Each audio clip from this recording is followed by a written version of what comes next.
Hello everyone, ladies and gentlemen, welcome. Dames en heren, welkom allemaal.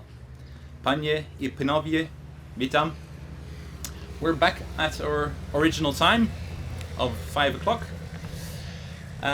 Because of some other ceremonies, we're going to try and keep it a little bit short. This has been a bit of an informal commemoration, but just take you through our moment of respect, and we hope to finish within half an hour.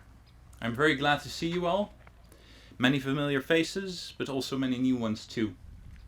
My name is Robin Ammerlaan, and I have the honor of leading the ceremony for you today. The program is as follows. I will start off by giving you a little bit of context of why we're here and where we are. I will then call forward students of the Canisius School in Doesburg, who will give you a short presentation of something they've prepared for you. I will read for you a poem by Rob Aitchison, after which we will commence with the reflaying. Afterwards, the last post, 1 minute of silence, and the reveille, and that will mark the end of our service. We are here overlooking the area where, in the night of the 25th into the 26th of September 1944, Operation Berlin took place. The nighttime evacuation at the end of Operation Market Garden. The night that was to bring the surviving British and Polish troops back across the river. They had become surrounded and the situation had become untenable. The British 260th and the 553rd Field Companies and the Canadian 20th and 23rd Companies of Field Engineers made dozens of trips and managed to rescue about 2,500 troops. This monument is dedicated to them. At the time, in the dark and the pouring rain, very much unlike the days we're experiencing now, the rescued had hardly seen their saviors. And the quote on the monument behind me is dedicated to illustrate this. They were just whispers and shadows in the night. In previous years, I've always highlighted specific details of that operation. Details that shed some light on how incredible those events were and those who participated in it. How the Evinrude engines on the storm boats, though strong and crucial in the operation, were initially only made for recreational use, for a day's fishing on a lake, and weren't entirely waterproof. How bad the weather was, how heavy the boats, how muddy the fields and how high the dikes, and how slippery the riverbank. All whilst dragging those boats over those dikes in those conditions to then, against strong opposition, cross the strong currents of the Rhine. And the Germans had elevated positions on the Westerbaring Heights, which you can see behind you. And for Dutch standards, it's a very strategic point and a very large difference in height. And since everything here is inundatable area, it's very flat. So from there you can see a lot. They took the whole operation under heavy fire. It's those details that I tend to highlight, and I would like to pick one I've told you about before, one I've talked about previously, and I find that it very beautifully illustrates something I want to tell you, that even though it's almost been 8 years, the attention and care the people of this area have in commemorating the events of that night and the whole operation in general haven't waned. It has to do with the route that the Airborne took from the other side to here.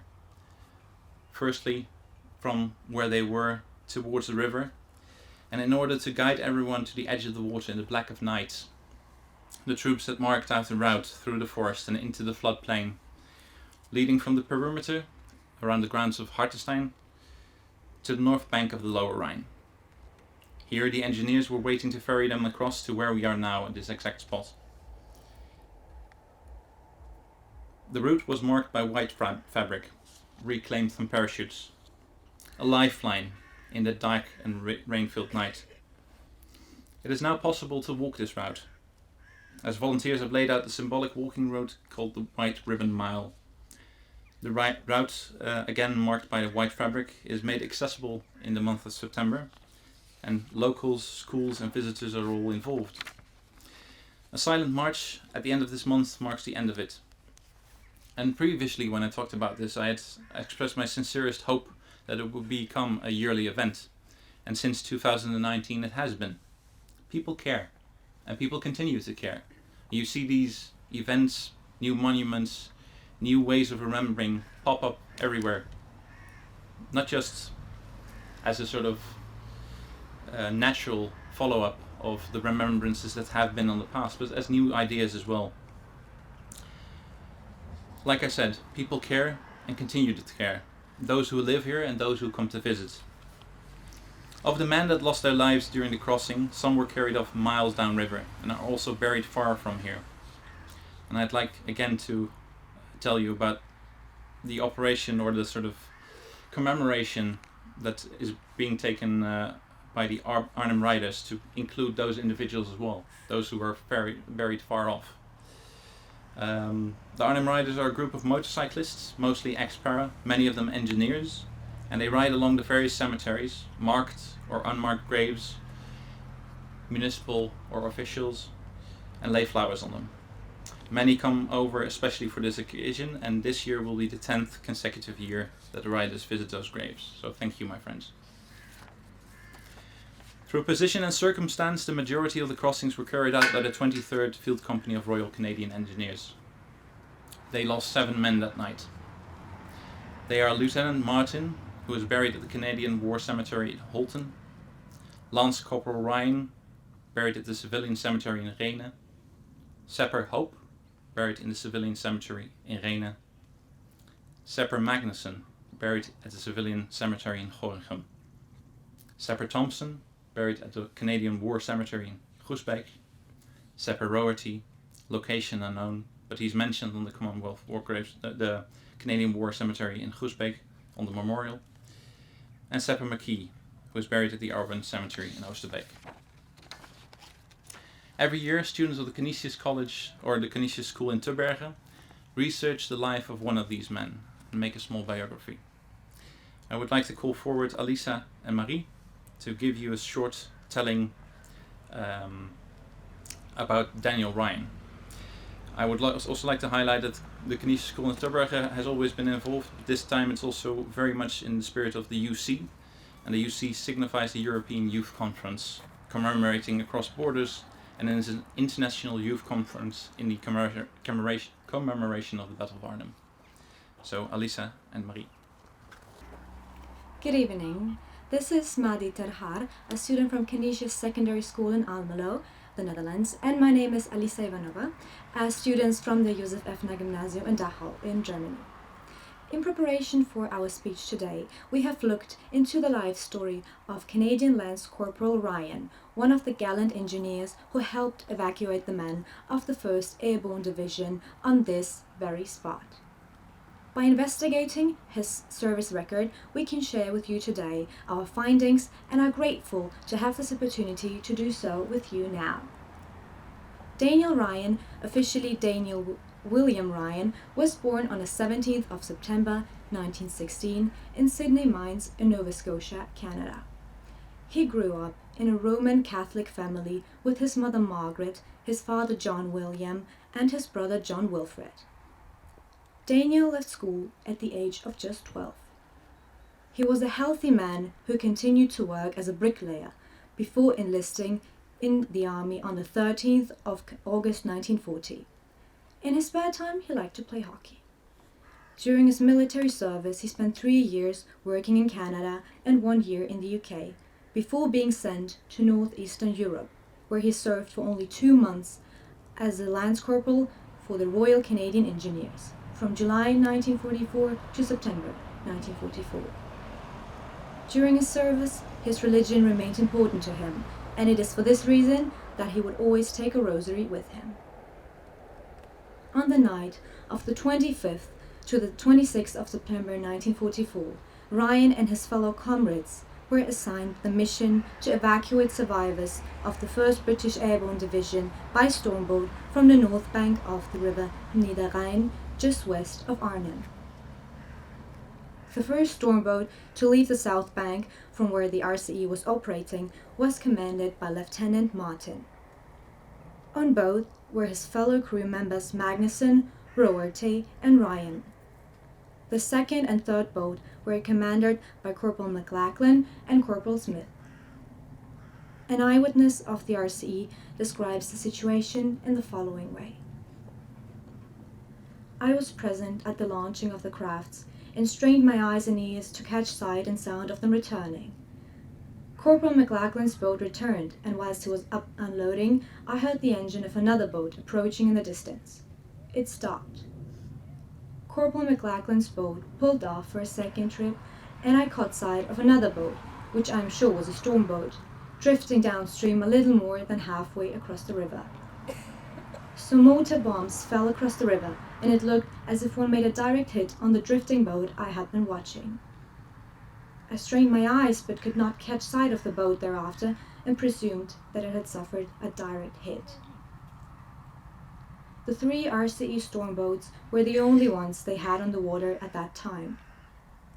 Corporal Smith came back during the night and reported that this boat was flooded in midstream on his first return trip, after which Sappers Thompson and Hope went missing.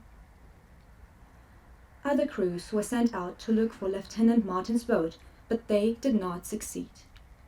The only information of value was a report that some of the airborne troops on the far shore reported having seen a direct hit by a mortar on a stormboat. Lieutenant Kenny and Captain McIntyre returned to the area the following morning to try and find out if any of these men had returned the night following the operation. But this was not the case. It was believed that none of the missing men had survived the operation and were killed in action. Ryan died at 27 years of age. His body was eventually found in Rhenen in October 1944. He is buried at the General Cemetery in Rhenen, about 12 miles west of Arnhem. Today, we would like to commemorate Daniel William Ryan and all the other 23rd Field Company Royal Canadian Engineers Sappers who gave their lives on this awful night. Lieutenant Martin and Sappers Hope, Roerty, Magnuson, and Thompson. They were just whispers and shadows in the night. Lest we forget, we will remember them. Goedenavond, dit is Alicia Ivanora, een leerlinge van het Jozef Enfer Gymnasium in Dachau, Duitsland. En mijn naam is Mali Tehaar, een leerlinge van het RK Scholengemeenschap Canisius in Almelo. Ter voorbereiding op onze toespraak vandaag hebben we het levensverhaal onderzocht van de Canadese landscorporaal Ryan, een van de dappere engineers die hielp bij de evacuatie van de mannen van de 1st British Airborne Division op deze plek. We hebben dit gedaan door zijn dienstdossier te onderzoeken. We zijn dankbaar dat we de kans krijgen om hier te staan en onze bevindingen vandaag met jullie te delen. Daniel Ryan, officieel Daniel William Ryan, is geboren op 17 september 1916 in Sydney Mines, Nova Scotia in Canada.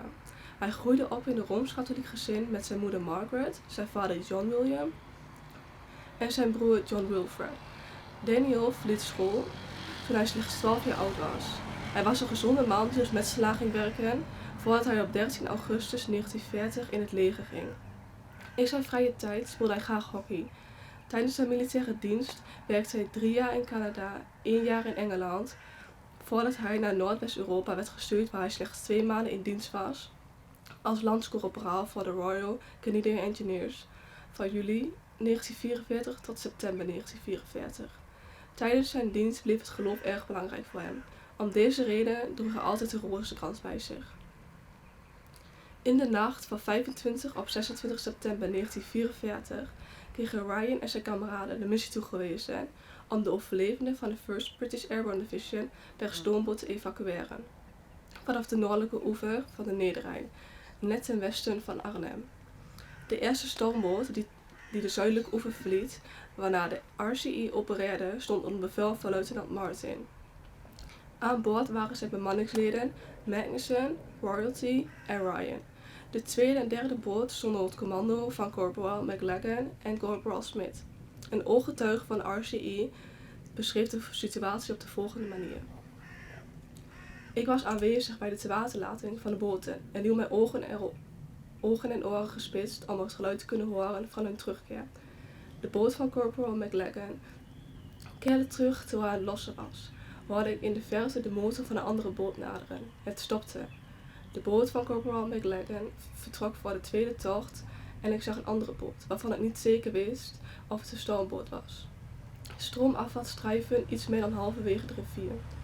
Er vielen een aantal mortierbommen in de rivier en het leek erop dat er een rechtstreeks insloeg op de drijvende boot waar ik net naar gekeken had. En veronderstelde daarom dat hij een voltreffer had ontvangen. De 3 boten van de RCE waren de enige die ze op het water hadden op dat moment. Corporal Smith kwam 's nachts terug en meldde dat zijn boot op zijn eerste terugreis midden in de storm was overspoeld. Waarna Sappers, Thompson en Hope vermist raken. Andere troepen werden op uitgestuurd om de boot van luitenant Martin te zoeken, maar slaagden daar niet in. De enige waardevolle informatie was een rapport dat enkele luchtlandingstroepen op de verre kust meldden dat ze een mortierinslag op een stoomboot hadden gezien. Luitenant Kennedy en kapitein McIntyre keerden de volgende ochtend terug naar het gebied om te kijken of een van de mannen de dag na de operatie was teruggekeerd. Maar dit was niet het geval. Men geloofde dat geen van de vermiste mannen de operatie had overleefd en dat zij tijdens de strijd waren gesneuveld. Ryans lichaam werd uiteindelijk in oktober 1944 in Renen gevonden.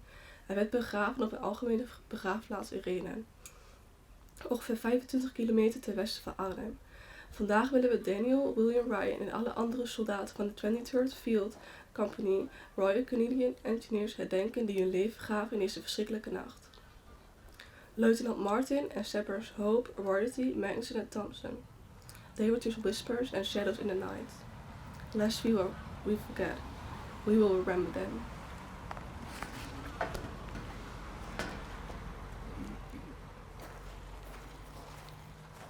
Thank you very much, Alice and Marie.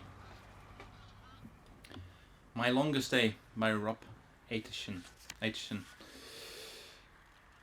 Do not call me hero when you see the medals that I wear. Medals make it not the hero, they just prove that I was there.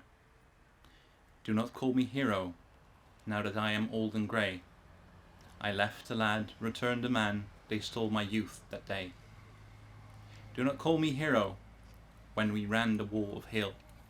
The blood, the fears, the cries, the tears, we left them where they fell. Do not call me hero, each night I stop and pray. For all the friends I knew and lost, I survived my longest day. Do not call me hero in the years that pass, for all the true, real heroes have crosses lined upon the grass. We will now commence with the laying of the wreaths. And for that, I would like to call forward, firstly, the British Embassy Deputy Head of Mission Keith Allen and Defence Attaché Colonel Piers Strudwick.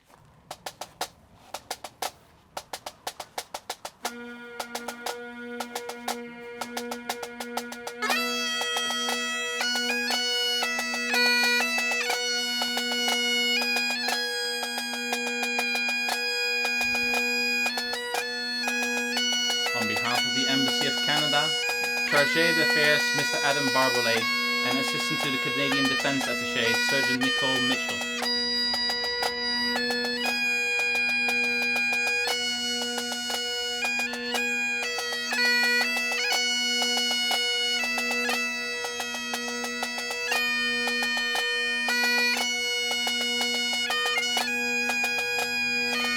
On behalf of the Embassy of the Republic of Poland, Colonel Rafał Nowak.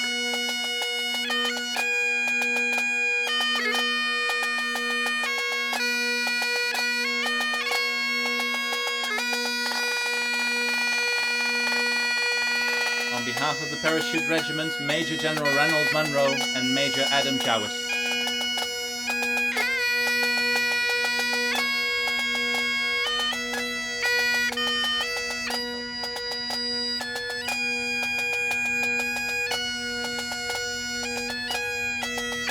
On behalf of the town of Debno, Mayor of Debno, Kulbic Gregor.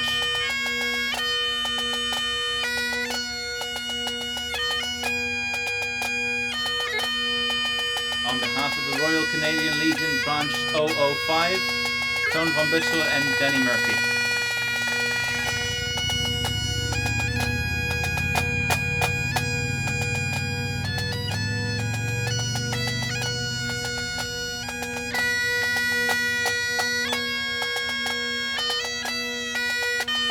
On behalf of the Royal Canadian Legion Branch 13013, Gerard Hendricks.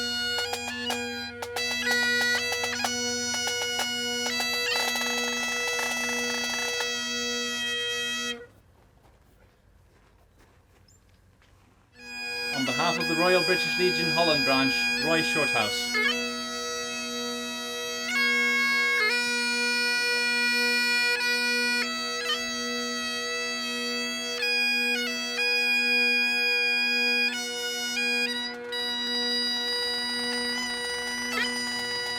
On behalf of the 299 Association, John Thompson.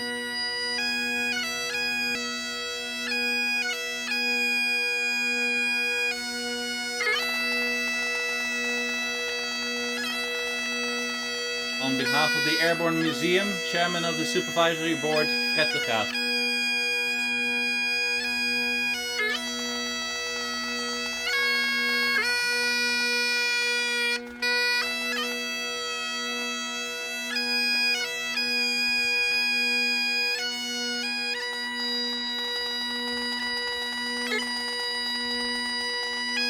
On behalf of the Committee Airborne Herdenking Arnhem West, Ben and Henny Kolster.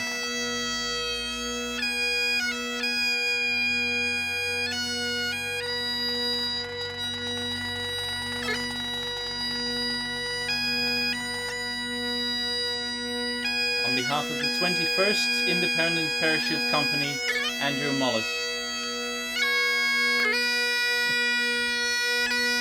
As a dedication to the engineers, both Polish and Canadian, Marion Meffert.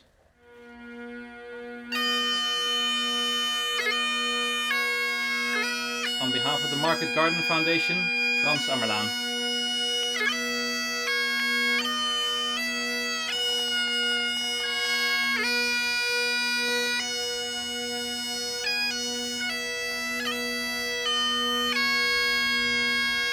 On behalf of the UC, students and teachers of the Canisius College in Terbergen.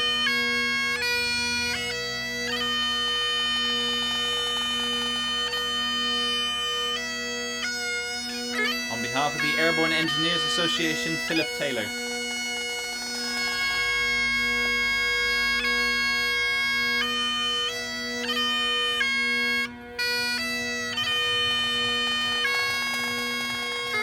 In memory of Donald Somerville, Michael Slotboom. And I see which name I read over. That's the Arnhem Fellowship, Hallmore.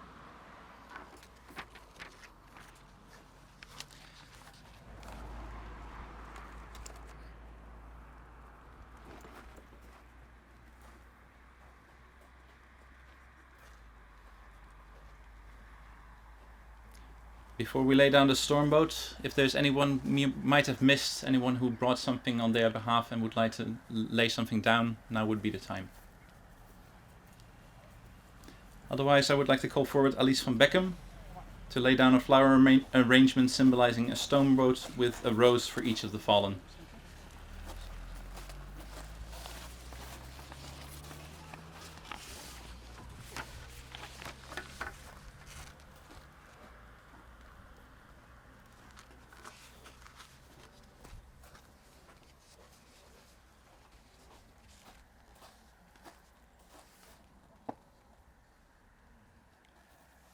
And I would like to ask for all those who are able to please stand.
Thank you all very much for coming.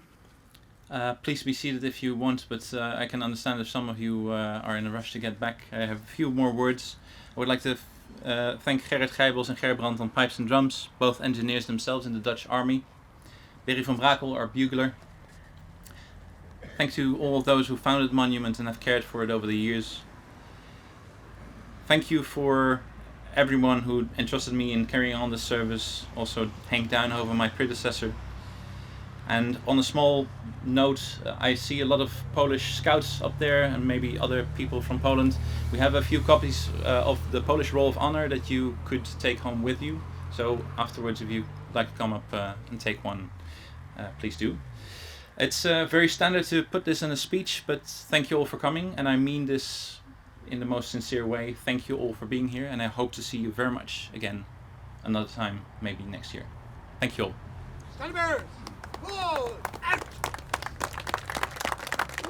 Nou, we hebben weer perfect weer gehad, dus het was heel prettig.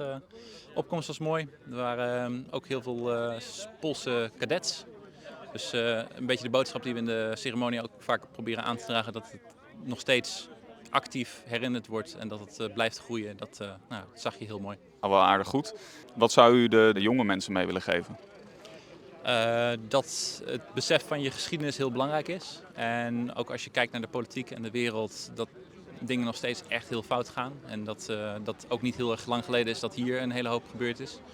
En dat doet wel wat voor hoe je kijkt naar de wereld. En dat herinneren en proberen om actief bij te dragen aan een betere wereld, dat heel belangrijk is. Ja, Maddy, vertel eens, jij hebt net een toespraak gehouden. Hoe vond je dat?